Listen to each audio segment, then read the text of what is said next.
WNST. It is April. The NFL schedule will be right around the corner, coming probably next week or the week after. And, of course, later on in the month, they'll all be gathering down in Jerry's World for this guy's favorite weekend of the year. It is the NFL Draft. He is Dennis Koulatsos from Coons Ford of Security Boulevard, of course, sponsoring our WNST tech service, which will be very active in leading up to the draft. And, of course, Dennis, I keep inviting him to Indianapolis for the Combine over and over again. He keeps turning me down till it goes to Los Angeles. This is a fascinating month here for the Ravens as we get closer. And on the backside of the Crabtree and the backside of the John Brown, here we go, 3 weeks out now, and still plenty of needs for the Ravens, Dennis. Yeah, they have needs on both sides of the ball, Nestor, that's for sure. They can use an inside linebacker, cover linebacker, a free safety, a rush end.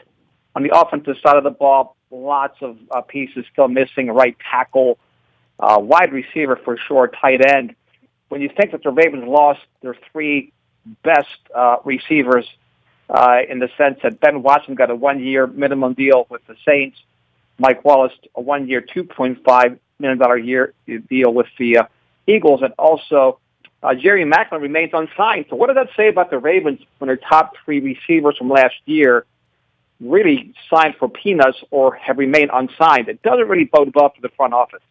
Well, you know, Ozzie, in the one time that he spoke, said that they were going to change the room. And Luke and I have discussed that and used, literally that line, which means we're going to replace everybody. We just think we need, something different. And in the case of Watson, I'm a little shocked they didn't want him just hanging around to have him as some kind of an insurance policy that they could use, but the fact that they decided to move on from him as much as he from them, I'm a little shocked by that, being that there was no depth there, and there's not a lot of talk, not only not about this wide receiver class, but really about this tight end class being transcendent in that way that the Ravens are going to walk out of this draft with, let's say, 2 wide receivers and a tight end they're going to feel good about by April 30th.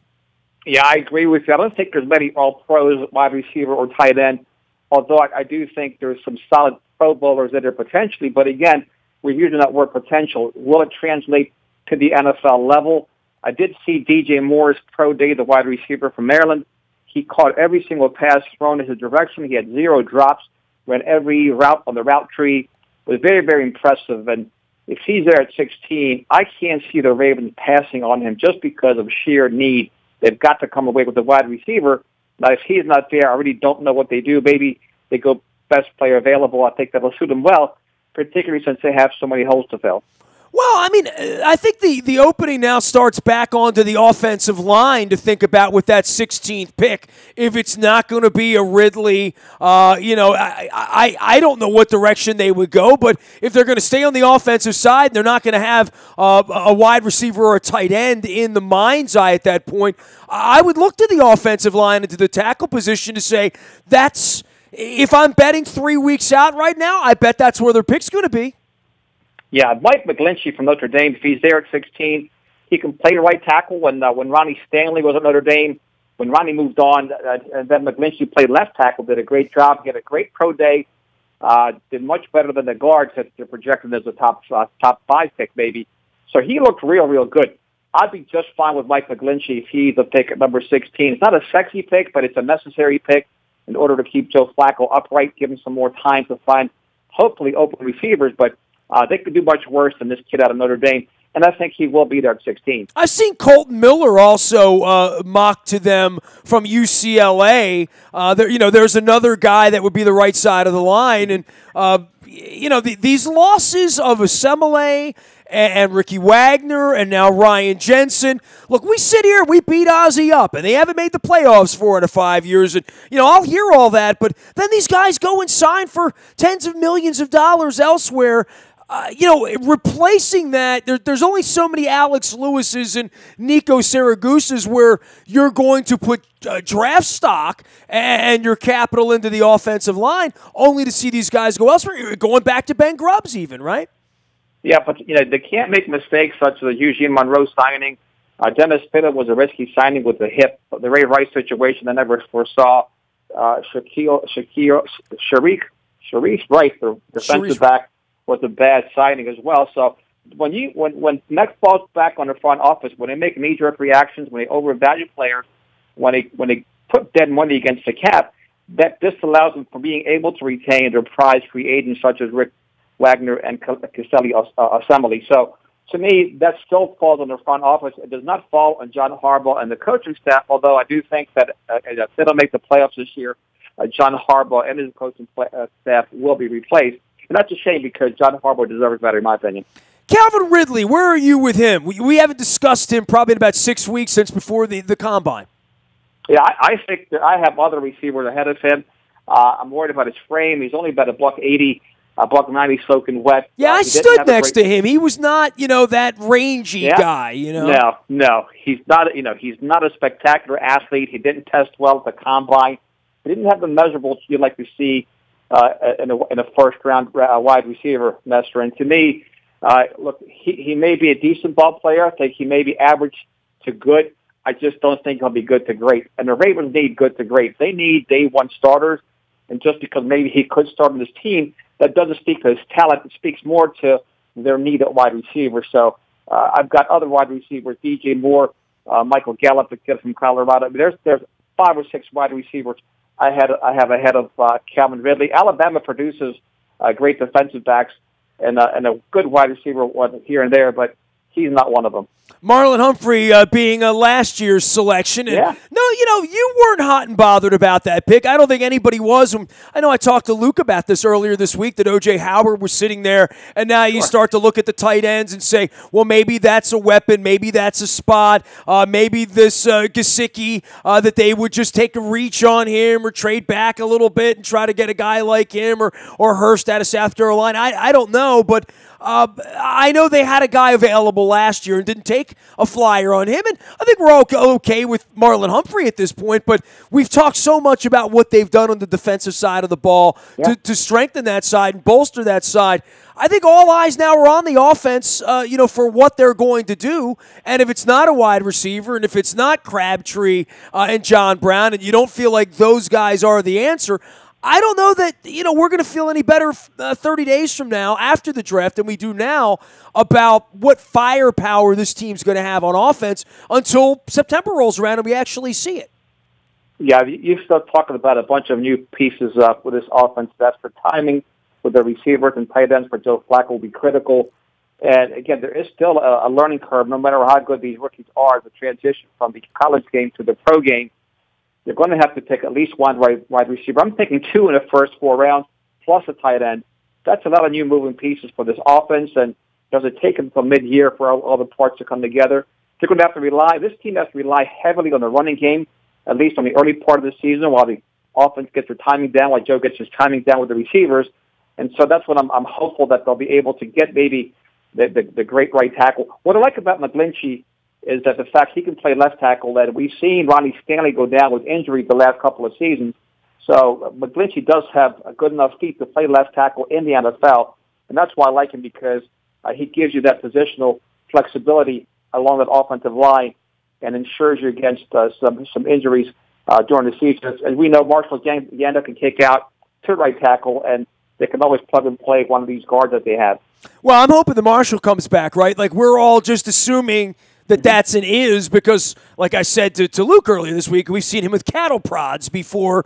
But, I don't know how long we can assume that that's going to be there. And, I go back even with Orr, right? So from Grubbs and Orr and Stanley and Ogden and the way this team has been built and the money they've given to Yanda and watching the likes of Assembly and Wagner and now Ryan Jensen all depart, it's not going to be sexy if they roll back with McGlinchey, right? And if they don't take someone that is going to touch the ball on Thursday night, that's not going to be sexy. But I'm still thinking that's probably the way they're going to go because that's the way it looks like the board leans. And I think it moves some guys down the board a little bit, even in a year where you're going to have 4, maybe 5 quarterbacks taken before the Ravens get to take their pick, that even then there aren't wide receivers or tight ends we're talking about in the middle part of the first round.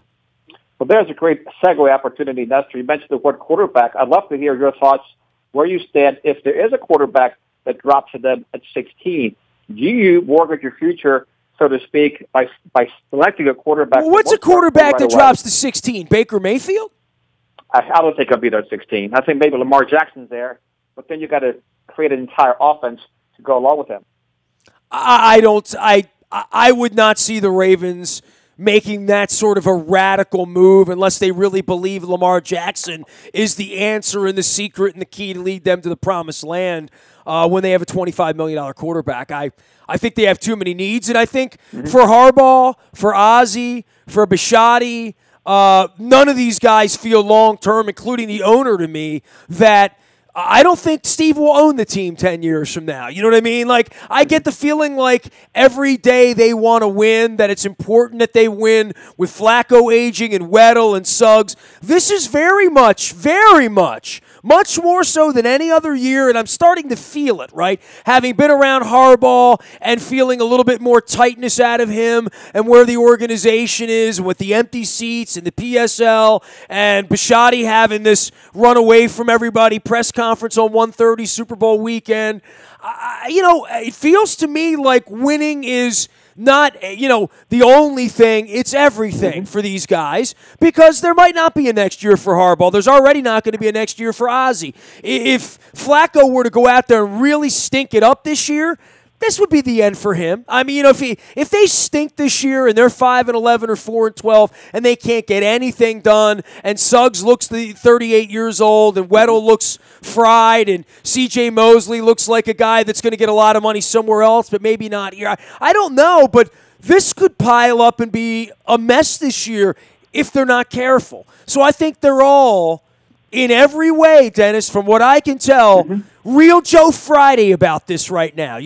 Nobody has much of a sense of humor right now in Owings Mills, to be honest with you, about anything. About the PSLs, about the knee, about the flag, about the team, about not making the playoffs, about Ozzie leaving and Eric coming and Joe making a lot of money and, wide receivers and the bust of Perryman and Elam. And, they all feel it right now. And I feel like they are more so than any other team sort of loaded up like, we got to win 10 or 11 games this year. We got to do that. I don't know that they feel that way everywhere in the league right now. Well, Nestor, let me ask you this. Not the journalist in you, but the sports fan in you. Wouldn't it fire you up if this team was somehow able to get a Baker Mayfield? I know for me, it would get me excited. I would certainly like to go to preseason games to see this young man play. And, the one thing about a Baker Mayfield, he wouldn't come in here looking to back up Joe Flacco. He'd be coming in here looking to take Joe Flacco's job. And that's the other part of it. Do they really care about putting fans in the seats and selling tickets? Because they need to make a splash. I just don't see where they can make a splash because they don't have the draft picks to move up. And they don't have enough cap space to make a splash signing. So what are they going to do? They've never been that organization, though, Dennis. I mean, they've never thought, like, we need to – I mean, Art always thought that way, right? Like, Art had to sign Andre Rison, right, because he thought it would help him sell tickets, right? Art felt like here they had to get Ogden signed. They gave him too much money because they had to have PR when they came to Baltimore. This is a team that hasn't needed PR in 20 years through Ray Lewis and Ray Rice and Jamal Lewis and, the problems that they've had off the field. And, they've never had a problem selling a ticket here until now. And I don't think sexy is the way any of these guys think in regard to how to put together a football franchise. This isn't Daniel Snyder trying to sign Bruce Smith and Deion Sanders because he likes the way they look, or, signing the ball coach because he thinks it'll play well on the golf course. These guys have never thought that way. I mean, they really haven't. And I don't see Baker Mayfield as being the kind of guy that John Harbaugh or Eric DeCosta would like, quite frankly, and the aftermath of all the mess he left out in Oklahoma at various points after games that, you could say about maturity and stuff. This was 5 months ago, right? Like, 3 football games ago, he's doing crazy stuff out there. So, I don't think he would be their guy. And to your point, and maybe the greater point, they're not going to do anything sexy. There's nothing sexy for them to do at this point to sell tickets or to make this thing flashy other than Crabtree, right? I mean, they got a guy that caught 90 balls 2 years ago. Twice, right? Yeah, no question about it. Look, in my heart of hearts, I would just like to see John Harbaugh coach a Ravens team with a quarterback not named Joe Flacco for a number of reasons. I think John deserves that. I think the front office has hung him out to dry since 2013. They haven't given him much to work with on the offensive side of the ball. Look, they're stuck with Flacco's contract. Give the guy some receivers and see if he can really get it done, especially if he's healthy. And if he can't get it done, then they have to draft a quarterback next year. Then in 2020, eat that $8 million contract with Joe Flacco's and have the young man start. But I guess the point would be, and look, I don't think there's any doubt, unlike whatever the baseball team does and whatever the strategy and the flow chart, I'm sure the flow chart, and you and I could play this out. You and me, we're Steve and Eric and Ozzy and Pat Moriarty and all those guys. We're down in Jupiter, Florida 5 weeks ago, 4 weeks ago, whenever it was, and we're all going to sit around and say, all right, so we're all in the circle of trust here. Let's say Joe just stinks next year and we stink and we're 4-12. Are we all going to get together and have a kumbaya? Eric, you're going to be running the place. John, you'll be under contract. We'll see. But we'll be in a position to draft 4th or 5th or 6th next year if we stink to that degree. I think they play that out, right? Like, if there is the next quarterback for them will come along much like Andrew Luck when the other quarterback's out of gas and you decide to throw in a 3-13 or a 2-14. Now, I don't know that the fan base here could stand that right now, right? Like that would be a terminal illness. We would look like the Buccaneers here if that were to happen here, a 2-14 or a 3-13. It would go down the lane of 33rd Street and David Humm and Mike Pagel and Art Schleister and all that stuff. But that's where the team would be if they stink this year. If they're going to stink that bad and Flacco's going to be part of the reason, they're going to be in a position to have a quarterback next year, right? Yeah, there's no question about it. I just want to go on the record as saying I really like John Harbaugh, and I want him to be our coach going forward. I think the teams are always well prepared, and I think he gets the most out of the talent that he has to work with. Not his fault that all those receivers last year had all those drops and several other things that went on. I think it's the front office, and that's who I'm putting the blame on. All right. Well, here's Dennis Koulatsos. He's out of Coons Florida Security Boulevard. He, of course, will be here on Thursday driving you home from 3 until 5. I haven't been able to visit with him for all sorts of running around reasons and owners' meetings and opening days and all that stuff, but I'm looking forward to that. Tell everybody what's going on over at Coons Florida Security Boulevard because it is April. Do we have are all the flowers out in bloom yet over there, Den? Oh, the flowers are blooming like you wouldn't believe. We have a lot of great product on the ground. The Mustangs, convertibles are moving real well for us already. SUVs are flying off the shelf, the Explorers, the Edges. We have the new EcoSport, which is a nice little small SUV comes in a 4-wheel drive mode, gets great gas mileage, and of course our F-150s and 250s and 350s. Everything's moving real well here at Coons Baltimore Ford. We'll be following you, SSV, on WNST, as well as right here on AM 1570 and WNST.net on Thursday. He'll be here from 3 until 5. He is Dennis Koulatsos. It is the SSV on WNST. I think Luke and I will both be on the program. We'll see how the Orioles do down in Houston, Texas. You can find me anywhere the internet is served. Facebook, Twitter, LinkedIn, Snapchat, Instagram, streaming live on our Facebook as well as our YouTube WNSTV channel. I am Nestor. We are WNST.net, AM 1570 and WNST Towson, Baltimore. And we never stop talking Baltimore sports.